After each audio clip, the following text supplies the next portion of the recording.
350,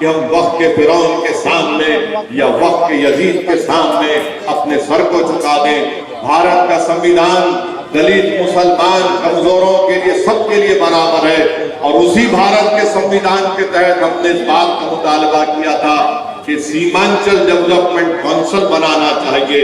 Seemanchal development council کا وعدہ R J D کے بڑے بڑے نیتاؤں نے کیا تھا، اب چناؤ ہو گئے تو ان کو سیمانچل کی یاد نہیں آتی۔ ارے جن سبھا تو کر لیتے ہیں مگر زبان سے سیمانچل کے انصاف کی بات نہیں ہوتی، سیمانچل ڈیولپمنٹ کونسل کی بات نہیں ہوتی، سیمانچل کی سرزمین پر پڑھنے والے بچوں کے ڈگری کالج کی بات نہیں ہوتی، اردو کے ٹیچرز کی بات نہیں ہوتی، پلوں کی بات نہیں ہوتی۔ ارے جب یہاں پر بارش سے سارے لوگ اپنے گھر بار سے بے گھر ہو جاتی ہے تو کشتیوں کو لا کر رکھنے کی بات نہیں ہوتی۔ آج آپ دیکھ رہے ہیں کہ آلو کی کھیتی ہو رہی ہے، 3 روپے 4 روپے بھی ان کی قیمت نہ راجد دے سکتی ہے اور نہ جے ڈی یو کے مکھیہ منتری دے سکتے ہیں، مگر ضرور یہ کہیں گے یہ مسلمان کی پارٹی، چلو تم کو ہماری وجہ سے مسلمان کو یاد آ گیا۔ انشاءاللہ تعالی ہم لڑتے رہیں گے، اور ہم آپ سے وعدہ کر رہے ہیں کہ سیمانچل کی لڑائی میں آپ کا ہمارا ساتھ رہا ہے، آپ ہمارا ساتھ دیجئے۔ دلی کی سرکار کو بھی ہم بتانا چاہ رہے ہیں کہ ابھی اختر بھائی نے کہا کہ دلی کے ہوم منسٹر امت شاہ سیمانچل کو آئے، ان کی زبان سے بھی سیمانچل نہیں نکلا، نہ ان کی زبان سے یہ پورنیہ ایئرپورٹ کا ذکر ہوا، نہ ان کی زبان سے جلال گڑھ سے کشن گنج کی ریلوے لائن کا ذکر ہوا۔ مجلس لڑے گی، اور اگر آپ کا ساتھ رہے گا تو انشاءاللہ تعالی یہ ناانصافیوں کا خاتمہ ہوگا۔ میں ہمارے مجلس کے تمام ذمہ داروں سے اپیل کر رہا ہوں کہ اپنے حوصلوں کو بلند رکھیے، ہم اپنا کام کرتے آئے ہیں اور کرتے رہیں گے۔ یہ وقتیہ طور پر یہ پانی کے بلبلے ہیں جس ان کی کوئی اہمیت نہیں ہے، یہ اپنی حیثیت دکھا چکے ہیں، یہ اپنی اصلی پہچان عوام کے سامنے لا کر رکھی ہیں۔ انشاءاللہ تعالی اللہ سبحانہ وتعالی ہمارے لیے کافی ہے، اور جو لوگ غریبوں کے جذبات کا مذاق اڑاتے ہیں، جو لوگ مظلوموں کے انصاف کی لڑائی میں ان کا کھلواڑ کرتے ہیں، انشاءاللہ تعالی اللہ تم کو ظالموں کے حوالے کر دے گا۔ جس طرح تم نے آج دھوکہ دیا ہے، انشاءاللہ تعالی عنقریب میں تم بھی ذلیل و رسوا ہوگے۔ مگر میں آپ سے وعدہ کرنے آیا ہوں کہ مجلس سیمانچل کی لڑائی لڑتی ہے اور انشاءاللہ لڑتی رہے گی۔ آپ ہمارا ساتھ دیجئے، یہی نشاط مجھے کہنا تھا۔ آج ایک لمبا سفر ہے، کل بھی ہے، اور انشاءاللہ تعالی میں رمضان کے بعد بھی سیمانچل میں آؤں گا، آپ سے ملاقات ہوگی اور ہم بتائیں گے کہ سیمانچل کی جنتا کی لڑائی کیسے لڑی جاتی ہے، اور ہم اپنے گریبان کے تار بیچنے کے لیے تیار نہیں تھے، نہ کبھی رہیں گے۔ ہمارا مقصد ایک ہی ہے کہ سیمانچل سے انصاف ہو۔ اگر پٹنہ اور اطراف کے علاقوں میں ترقی ہو سکتی ہے تو سیمانچل کی سرزمین پر بسنے والے انسان ہیں، ان سے بھی انصاف ملنا چاہیے۔ بہت بہت شکریہ۔ وآخر دعوانا الحمدللہ۔